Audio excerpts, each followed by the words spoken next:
What is up, everybody? It's Dr. Vibe here, host and producer of the award-winning Dr. Vibe Show, the home of Epic Conversation. I'm the host of Epic Conversations, 2020 Best News Podcast News Award winner, 2018 Innovation Award winner, given out by the Canadian Ethnic Media Association. Also, I am the host of the only online show in the world for dads and fathers that is sponsored by Dove Men Care. It's also co-sponsored by Dad Central, Canada's national fatherhood organization. And two, when I have some time, I make the time.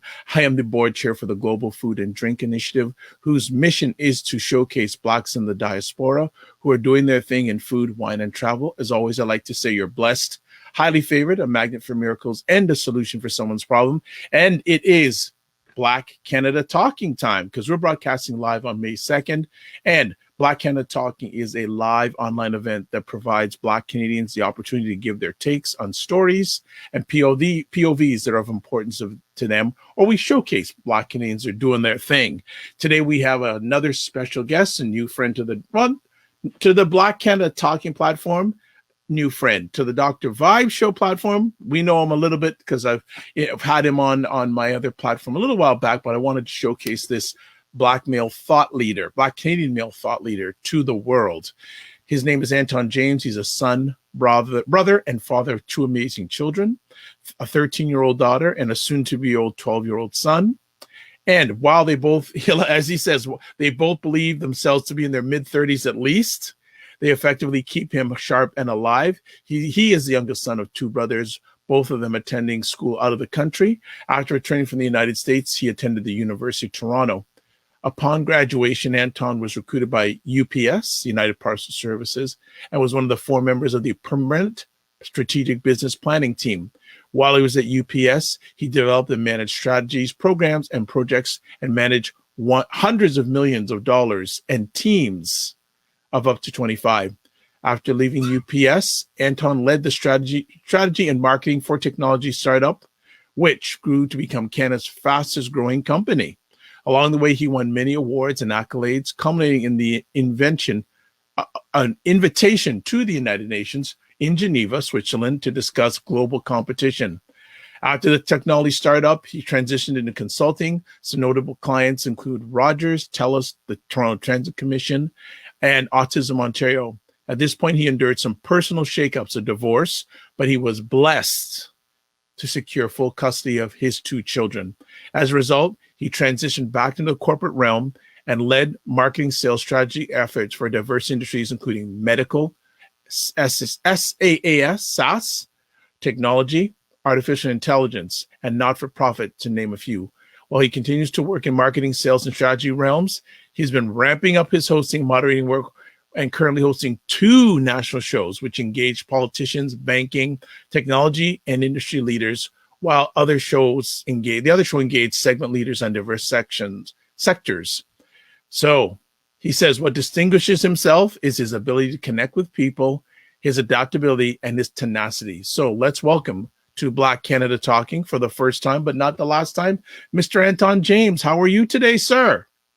Not bad at all. Thank you for inviting and reading my bio there. It's a little bit long, but it's okay. No, it's you've done a lot and you need to be showcased. That's what Black Canada Talking is all about, showcasing the achievements of Black Canadians. So, hey, well deserved, well earned, and thank you for being here.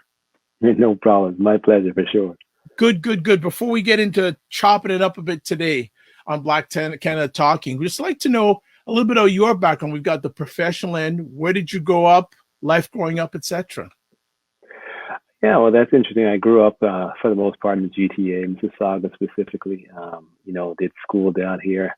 And I went up here, then I went away. Then my parents moved a little bit north. I went to private school in my later high school years. And then before heading down to the States, I went down there for school. And then after schooling down in Michigan State, I came back to Toronto. I went to U of T, and the rest you took over right there. Via the bio. Nice. There's so many things that we could chat about today, and we're going to start just. We were chopping it up yesterday on the phone. We went through about 50 topics. We did. Because Anton says, I don't know what we're going to talk about. And I started going in. He goes, yeah. So we're just going to land on different things and have conversation today. From your perspective, Anton, the last year has been challenging for many Black Canadians. Yeah, for sure. How has it impacted you personally, professionally, and what are you seeing the impacts on Black Canadians? That's a very interesting question. Right now we're in a cultural mind shift where we sit down there and we see, movements within the community itself in terms of people taking attention within the community. And it's affecting me personally because I've got a lot of not only community events, but structural events in the corporate personal realm. And that's good on one side, but on the other side, I'm somewhat frustrated. And so the thing that I think is good is, again, there's activity. There's actual people come together talking about issues and events where they wasn't happening in the past. So that's a great thing. But the challenge is to really bring about effective, long-term, sustainable change. It takes more than just noise. George Floyd was a terrible thing that actually happened, and it culminated in a few things, but protests alone is like building, a bake sale for a church building fund. Protest, it's good, but that does not bring effective change. And my fear is right now that we started off having, we had a spotlight within the community itself and for the community, but that has been focused on mainly protesting without looking at the other factors that will bring about sustainable change.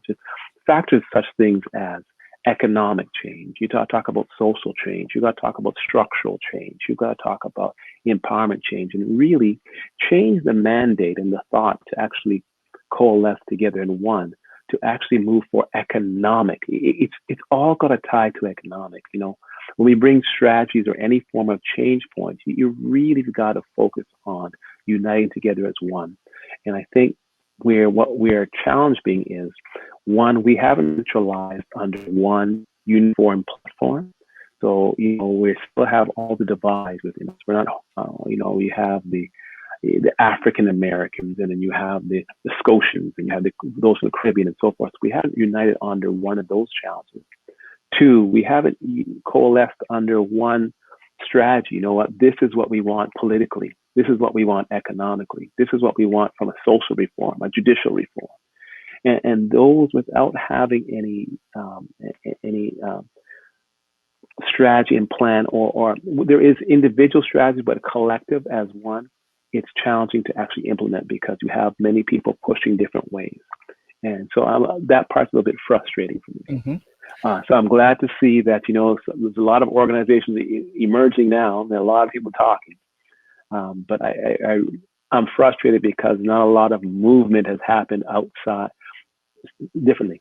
Not a lot of sustainable long-term movement that will affect economic change, because ultimately, it all comes down to economics.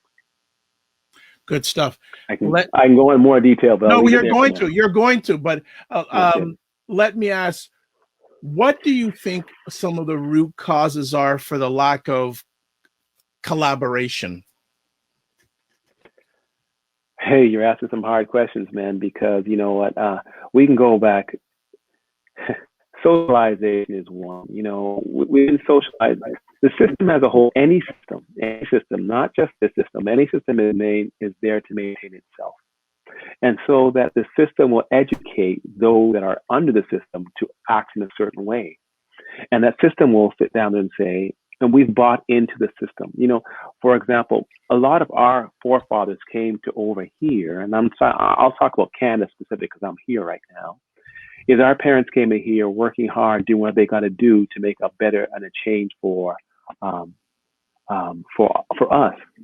But the reason, the second generation, they got comfortable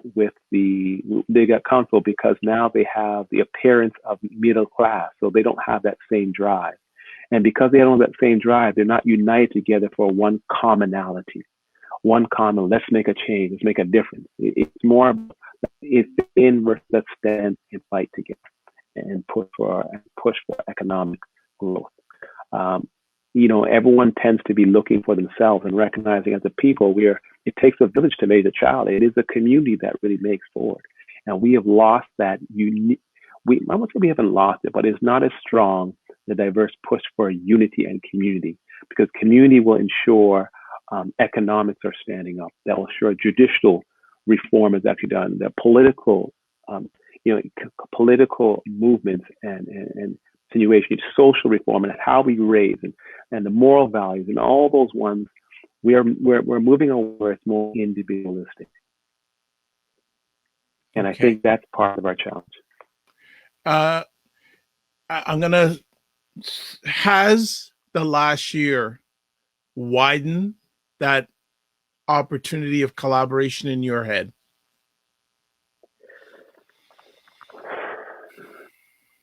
The last year, it widened the opportunity on the surface, but in reality, no, it hasn't. There hasn't been more coalition. There hasn't been more unit. What if you're seeing happen is a bunch of organizations, a bunch of different ones joining up, but they're not. A lot of them aren't coming together and say, you know what, let's put our difference aside.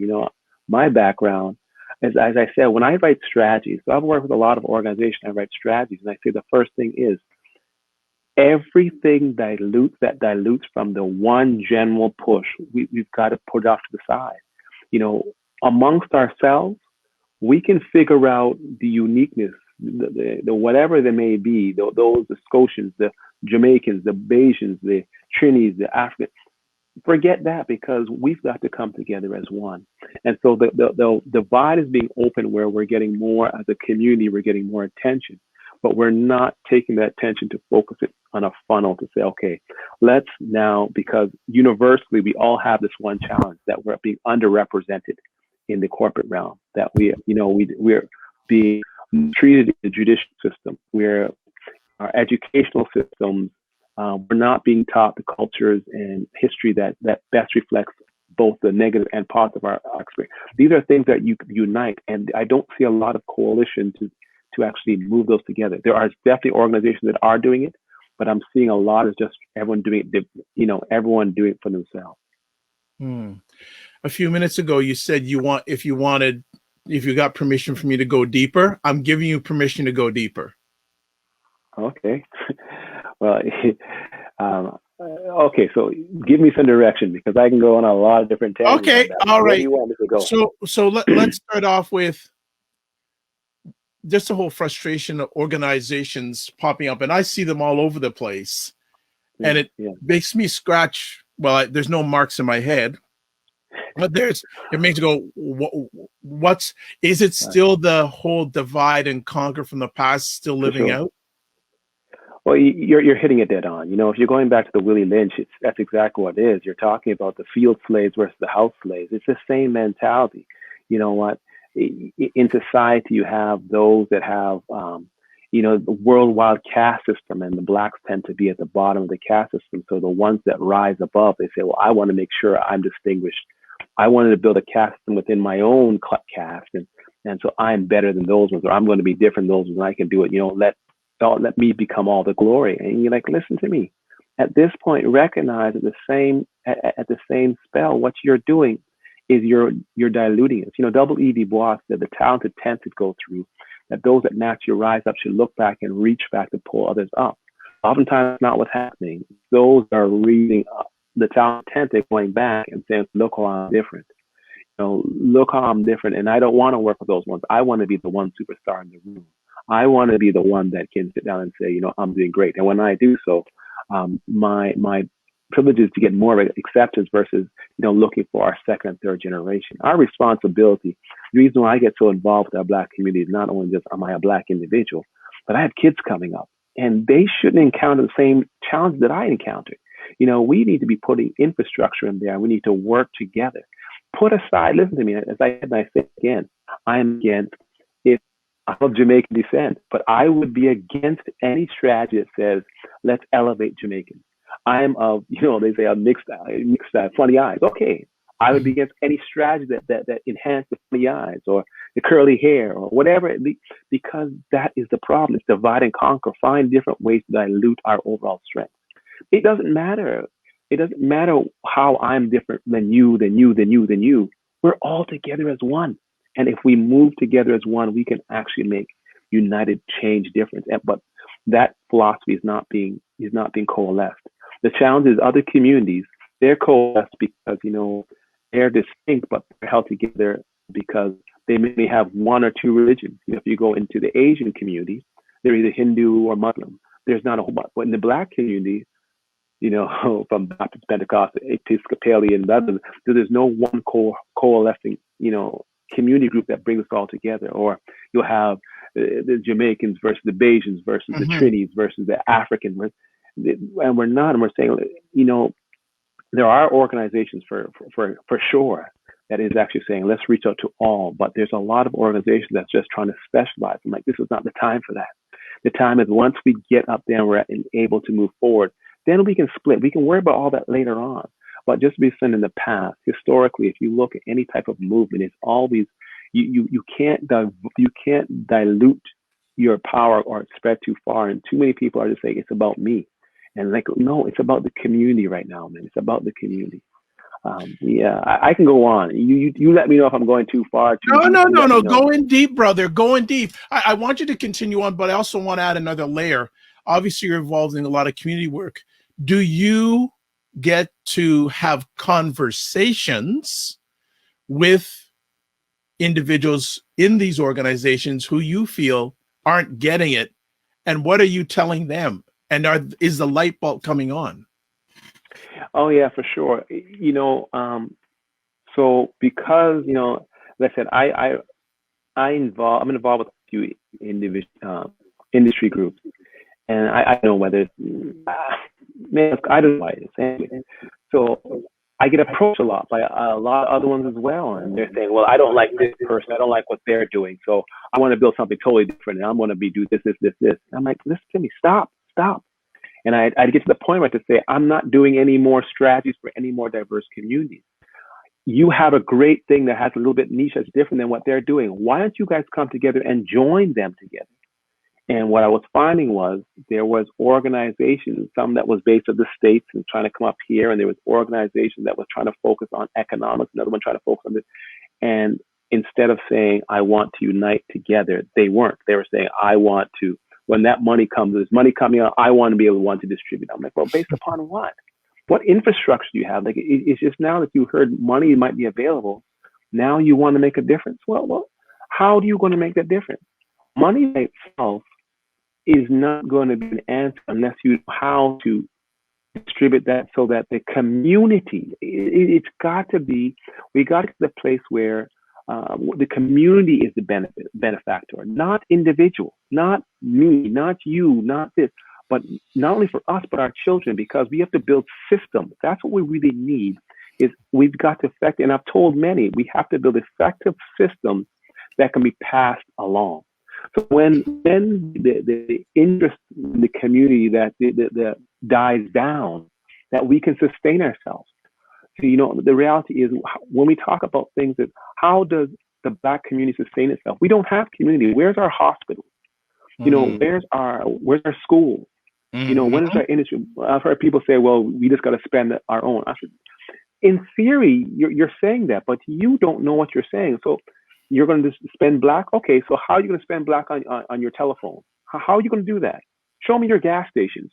How are you going to, where's your cars being made? How are you going to do that? Like, think about what we've got to do. How are we going to build the infrastructure? Because that's what we need. We need to unite together to find, when we see there's funding sources coming, how do we make it such that sustainable, that can build up? Because it's twofold. There's a lot of businesses within our community that are really hustles. They're hustles that people just call businesses. I make two patian and I sell two patian. That's a business. That's not a business. But I'm not blaming them. It's because oftentimes they weren't taught the infrastructure of how to do it. How do you put your systems in so that you can have access, you can get funding, so that you can build into business, that you can hire? How do you make it such that you're doing great now because you make $50,000? Great.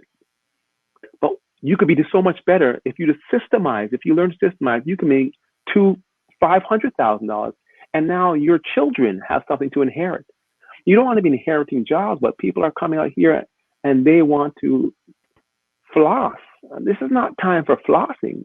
This is time for building so that our children can now follow a footprint, follow, understand, listen, build up a community that can, one, build its own economy, can sustain within itself, and pass those economies on to stop spending on, you make little money, you have Gucci bag and Gucci, you're spending $5,000 on a purse and you live in an apartment? Like, what are you doing? And you have 3 kids? Come on, man. That's not the time for this. The time is build a system so that, and teach your children how to make a difference. So they know how to be economically viable, how they can access funds. Oftentimes, there's main thing is, listen, one of the courses I do is called, it's a financial class. And we say, you need to factor in, okay, you want to grow? Perfect. How are you set up to get government funds? Are you set up to get funds? Are you set to grow? How do you grow? Recognize there's processes. There's reason why other communities do well. It's because they implement processes. When you start making money, it's not just about how much you make, but it's how much you keep. So are you working within tax structures? Are you working to optimize your resources and your suppliers? And how do you engage them? Where you're weak. You know what? It's okay to say you're struggling in certain areas. How do you partner to fill out your gaps? Those are the things that are the challenge that I was seeing a lot of companies, they're not doing. A lot of our small businesses, we were hurt hard in this pandemic because a lot of us were so interdependent and dependent upon our own nest community that we weren't set up to sustain and grow outside of our natural norm. Well, the economics has shifted and people say, I can't wait till it goes back. It's not going back. It's not going back. There'll be a new norm, but just know it'll be a new norm. You know what? And be willing to pivot, willing to understand that you have to embrace technology where you can, utilize different sources to access funds so you can grow. You can be better. You can aim higher. But let me show you how. But open your mind that it's a possibility. Yes, you may have the best oxy and jerk chicken. But I agree with you. Your flying fish, nothing better than that. Okay, if it's great, how do you set it up and franchise it? How do you make sure that your system is not only, is it good, but sustainable? Profitable and sustainable. Yeah, revenue doesn't mean that you're doing well. Oftentimes you see people, they're happy. Yo, I'm gonna make 50,000. Perfect. So how much did you spend? 48. So you really made $2,000. Understand, but you can change things up. So there's a lot of exuberance for possibilities, but a lot of people weren't. I see some are starting to, but it's slow. Are starting to embrace knowledge or changing their mindset of knowledge. They're rather going to their comfort zone, and comfort is the biggest killer of opportunity and growth. And right now, people are looking to comfort and looking for someone else to do what they need to do. Yes, everyone can point out the problems, but very few saying, let me try to take on the challenge. The reality is we all have natural skills, but we all have natural weaknesses. And in our community, I'm not seeing a lot. I'm seeing there is definitely some that's trying to address their weaknesses, their own weaknesses. And some of them are systemic. Yes, they are. But there's also some systemic solutions that can be done to those problems. And in light of it, I'm not seeing a lot of people moving towards them as I would like to. But I'm hopeful. I try to remain hopeful because there's some big initiatives that are coming, and they're going to be short. Some of them may be short-lived. The timing of some of these things that are coming down are interesting. When you look to see some of the programs coming, and you also recognize in the election coming up, you have to wonder how long are these initiatives going to go. But if we recognize that, and we do, then move while you can. And I fear that a lot aren't. They're just looking for now, and they're not looking for long term. I'm going to get to the whole thing in a moment. I'll get your opinion on all the government initiatives that are coming out. I'll park on that for a second, but you did say something that I want to highlight on. And one of the things I believe and I share with especially business people, there's a difference between between profit and revenue. Yes, for sure. Can you Yeah, dive in? Can you dive into that just for a second for us? yeah, sure. So systemically, when you're setting up businesses, right, it all goes down. There's a lot of people that say they have businesses and they don't have businesses. They have hustles that they're under the cloak of a business, which basically means that they're running it out of their own bank account. They don't have a separate bank account. They've never paid taxes on it. They don't have because they see money coming in. They think they're elated, but they're not recognizing how much money they spent out to get that money. You know, what you have to look, if you want to grow and you want to be able to access, a lot of companies, how they grow and access is because they're able to apply for business loans, government grants, government programs, because they have a business plan, they have financial structures. But a lot of people say, listen, I made this amount of money. Yes, revenue is a good thing, but you also the fact there's an expense. There's real expense here. And if you made $100,000, so you sold 10,000 whatever widgets, and you made $100,000. Okay, that's good. That means $100,000 came in. But you also have to factor, you spent $80,000 to produce that, and you and all 6 of your children or all 10 of your staff spent 80 hours to do so. There's an actual cost to do something. So revenue doesn't need profit. Any companies have revenue, but we don't have any profit. And when they're structuring things, that's why even out of this COVID, a lot of business in our community didn't qualify for a lot of these loans because one, they didn't have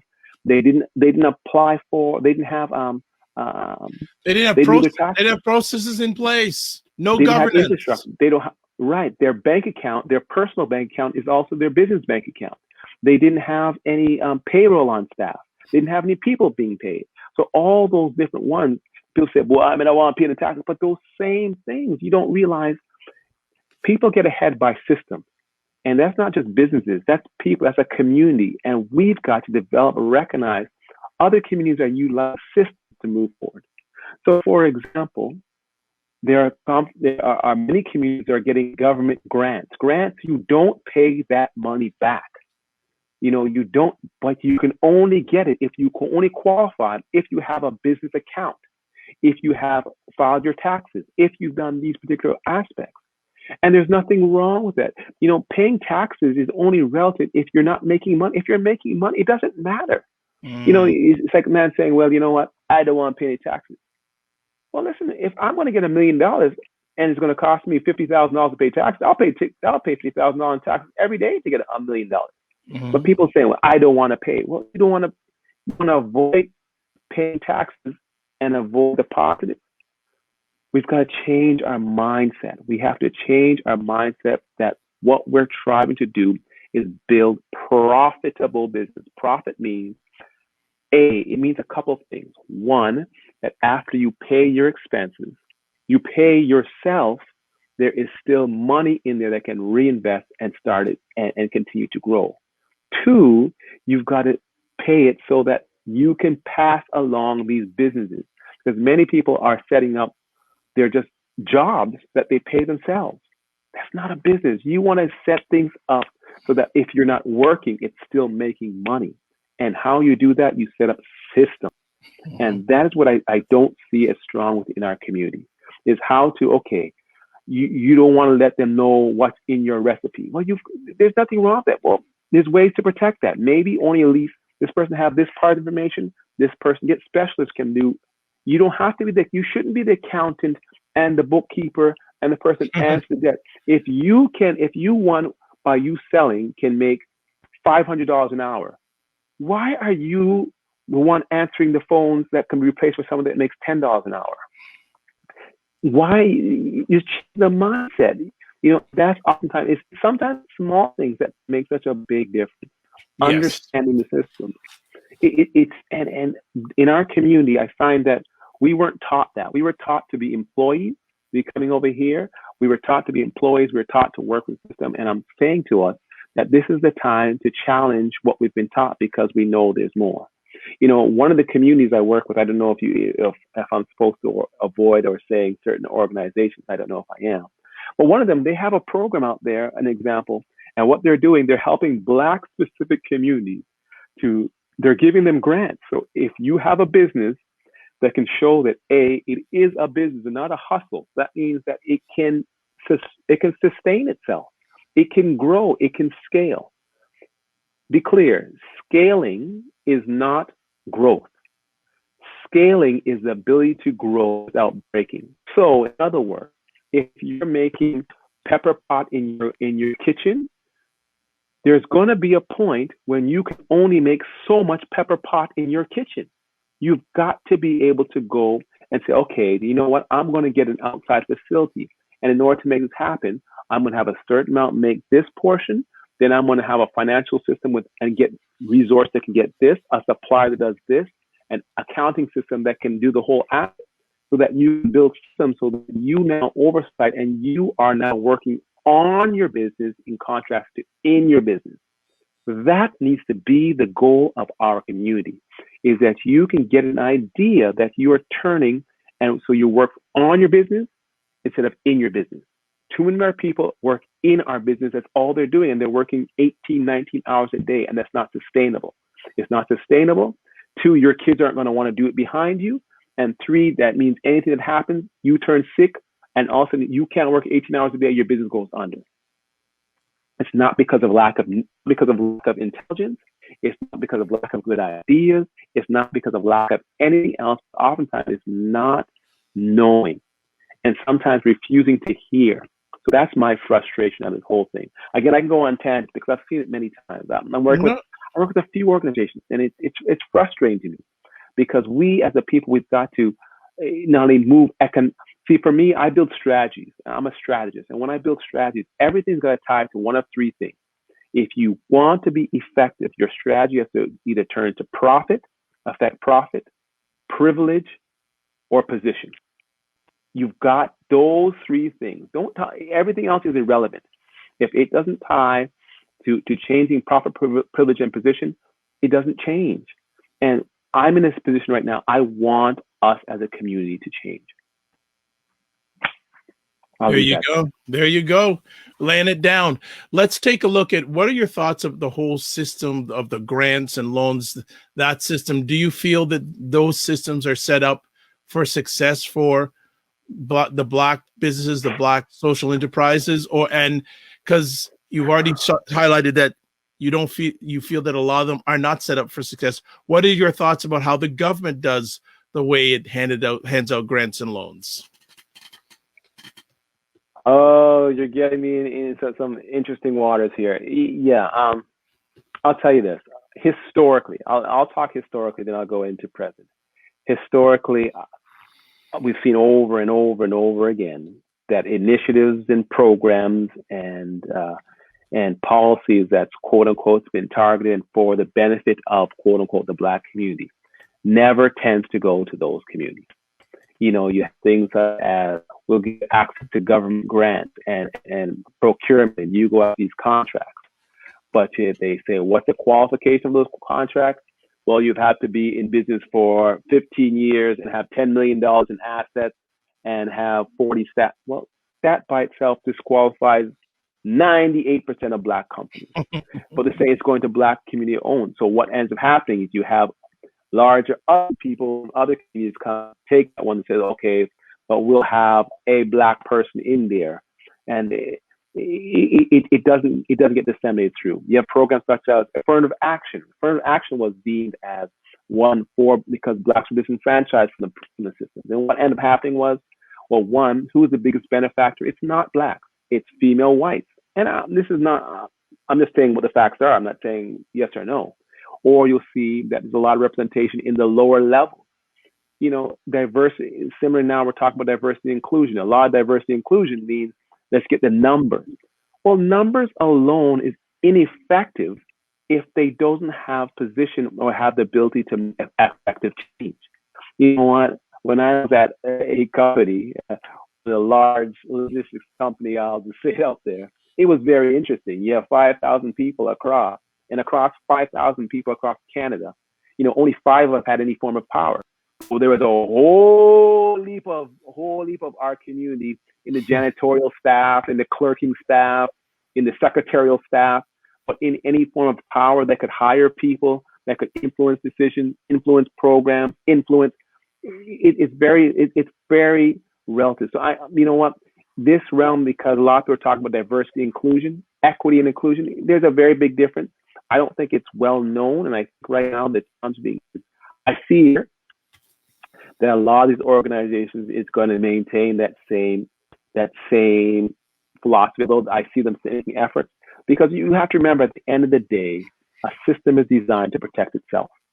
Ultimately, they're not going to give up power from themselves and give it to somebody else. They're not going to want to do that. Martin Luther King afraid, power will never be given up by the oppressor. It must be seized by those that are oppressed. And I think the challenge being oftentimes, because solutions are made for us, I'm somewhat skeptical, because if we're not making our own solution, there's typically history has shown us that many times that they are, it hasn't been to our best interest. Okay. But I remain hopeful, because this round I'm seeing something that are different. And the only thing I'm seeing different, and for example, I know they're starting 2020, there's a Black interest group that's actually leading some of the loans that are coming through, and I know there's some organizations that's doing a program called the BAIDS, and what they're doing, they're disseminating. So I know there are community groups that are doing certain things in concert, but as a carte blanche, I have one eye open. I'm hopeful, and one eye open. I remain to have one eye open. No problem. You had mentioned in your last share about diversity inclusion. Mm-hmm. What's the scale on 1 to 10 about your level of hope in the whole area of diversity inclusion that's been really pronounced by a lot of organizations, especially over the last year? And are you confident that we'll see it long term? Yeah. So I am very concerned about that. I think sometimes it's a political public relations move by many organizations, that they're interested. And you know what? Systemically, I don't want to step on toes here. So I'll try to be gingerly. Systemically, okay, we can see that there is challenges, right? There's challenges within particular communities that have been directly disenfranchised. There's been systemic processes given. We look across not only Canada but North America. Systemic policies and programs that have been targeted for specific communities, and in response, those specific communities were developed programs that were meant for them. But you now see that you have other communities that did not go through the fight, did not have the same struggles, did not have the same policies and procedures that was in place to systemically hold them back, benefiting from many of the adversity that some of these communities, and specifically the Black community, has felt.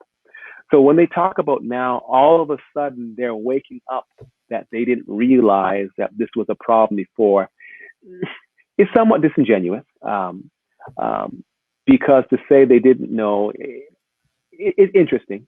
But what I will say, I know there is a movement to now have them. What I would like to see, that if they're going to, so let me go back up differently. I am systemic because, again, I believe everything comes down to economics. You cannot force a private company to do anything. You can only because it's a private company, you can. But what you can do is, if I really want to see change, what I want to see change that can bring, change that can be meaningful. So if you recognize the community, specifically I'm talking about the Black community, is disenfranchised, and say, hypothetically, we represent 30% of a population, 20% of the population, whatever it may be, and the biggest employer, what you can control is you can control government. That's what you can control. So if government's supposed to represent us as a whole, just say around now, we represent 20% of the population, and the government spends tax dollars, and they're the biggest employer of economy, then we should have a representation of our population of those tax dollars. we can say if we represent 20%, then we should have a represented portion. If that's 15 or 20% of the economic contracts that go out, that's how you actually make meaningful difference. By saying I'm going to hire, I swear I'm going to hire some Black people. I swear. Well, that's relative, because what does that mean? In the past, we've seen it with affirmative action. As I said, when I've been in organizations of 5,000 and only 5 Black people had power. But we had the whole janitorial staff, the whole secretary staff, all the clerks were full of minorities. And I'm not even going to say minorities, I'll say Blacks, because I'm not, listen, don't misunderstand me. I have love for every community, everyone. You just have to love mine first. I don't want to come against any of the communities, but again, and so when I hear things that don't tie directly to power, position, or profit, and even for our community, I get skeptical. I'm sorry. If I don't see you saying, okay, we're going to hire X amount and at this level, so that's now power. So that means that person not only can influence what the company's doing, but he can actually hire people. If I don't see policies, every time I'm going to hire, I have to make sure that there's a certain amount of Blacks included in that process pool.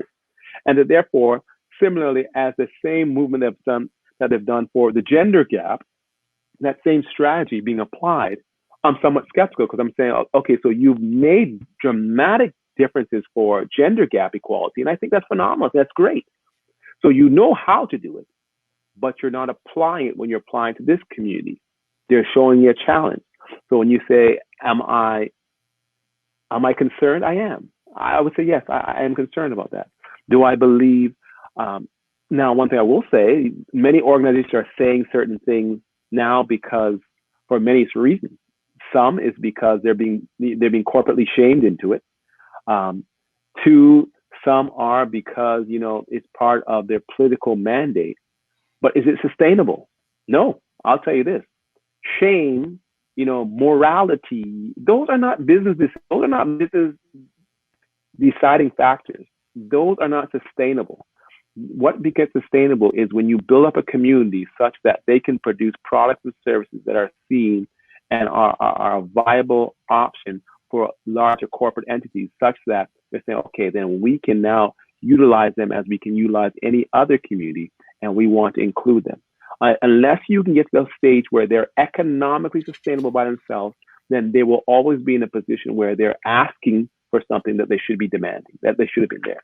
So am I skeptical? I am skeptical. Am I hopeful? I'm remaining hopeful, because I'm seeing change in last year and the year before I didn't see it. But I'm nervous because I'm not seeing the strategic processes, policies put in place that they know that they have done for gender equality, that they've done massive growth. And I think that's great. I think that's phenomenal. But I'm not seeing those same initiatives, that same tenure, and that same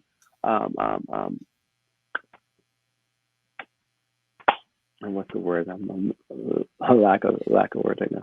The passion, same, passion or commitment, commitment, long-term commitment. Yeah, I'm not seeing that. So I'm nervous. Yeah. Yes, there's you hear there's this fund and that fund, and that's great. And I'm not shooting any of it down. I hope I'm wrong, but I just haven't seen it.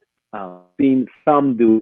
Again, with the BPA, I've seen them do some things, and they're one of the few ones I'm seeing do stuff. I've heard about some other organizations, they're doing stuff, but then I won't go into the finer details, but it's not sustainable. It's not long-term. Once this, the major push dies down, how are you going to sustain yourself? How are you going to maintain and continue to support communities? How do you build a community?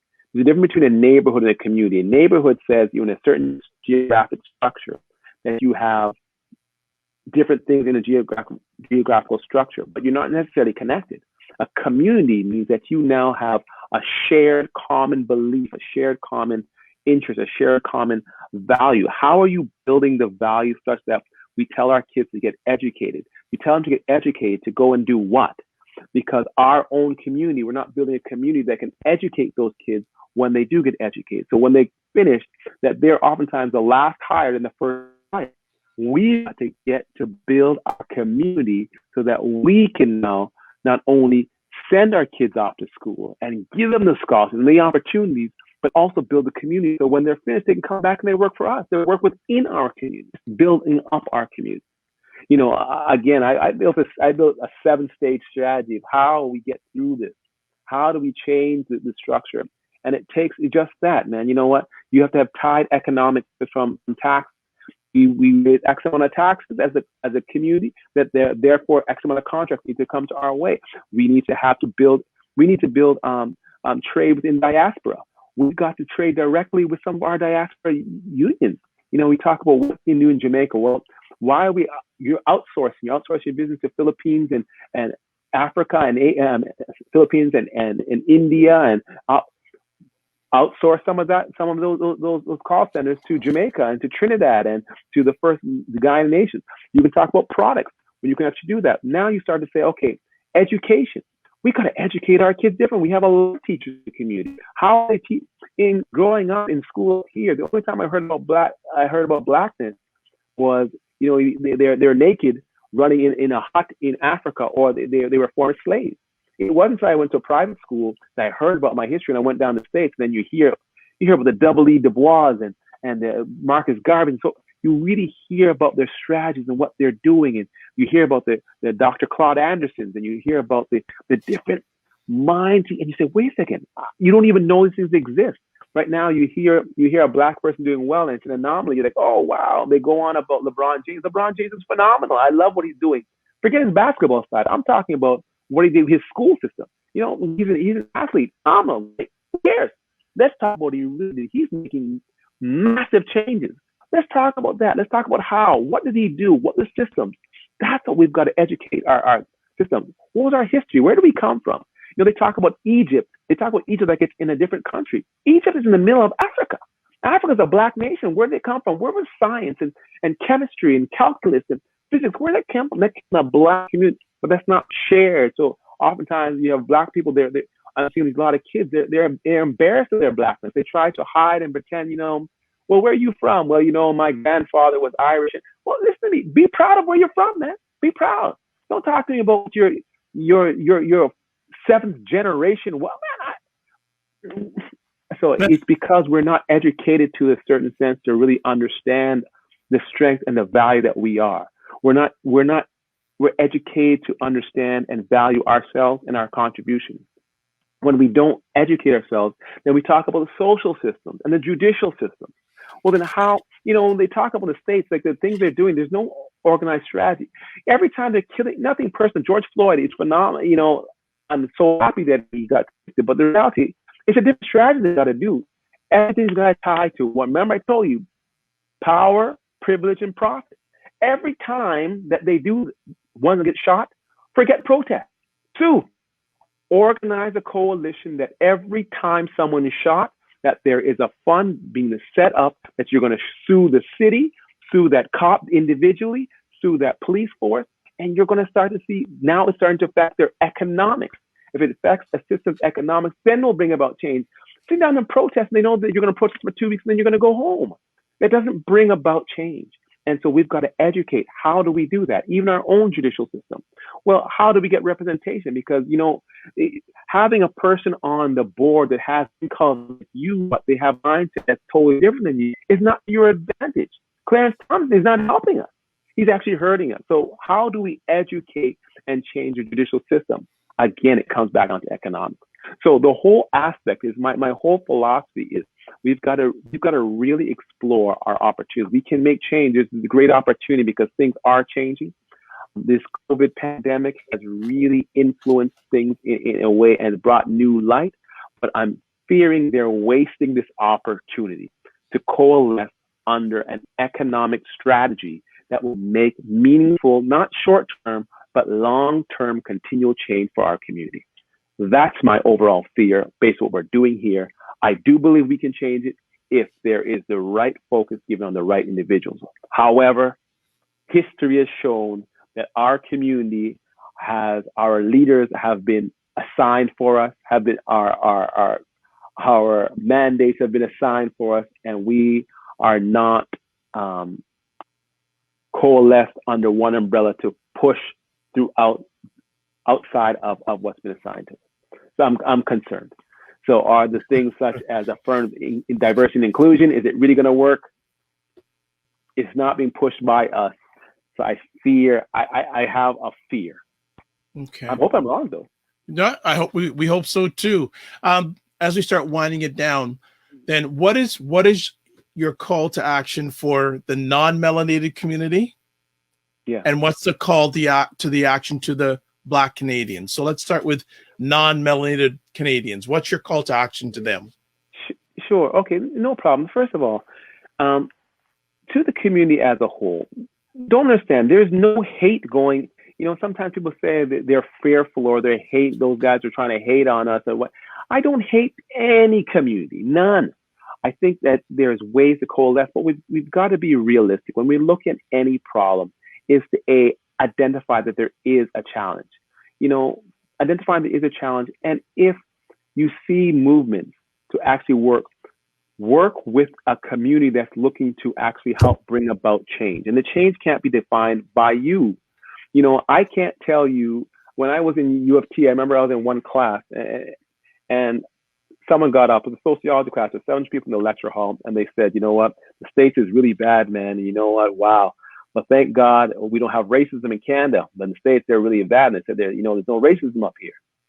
And I stood up and I said, what? And I said, yeah, you know, it's true. And I said, I thank God that you said that, because I was thinking to myself, I was thinking of things that are perpetual. It's not true. And, you know, menopause and, you know, period pains, that's all those fallacies. I don't know why they keep talking about that. And, you know, and there was outrage. I said, listen, the point being is, if you don't understand the pain, if you don't see the pain, you can't come and develop a solution to the pain. So to my melanated community, we love you, man. But listen, we've got to work together to work through it.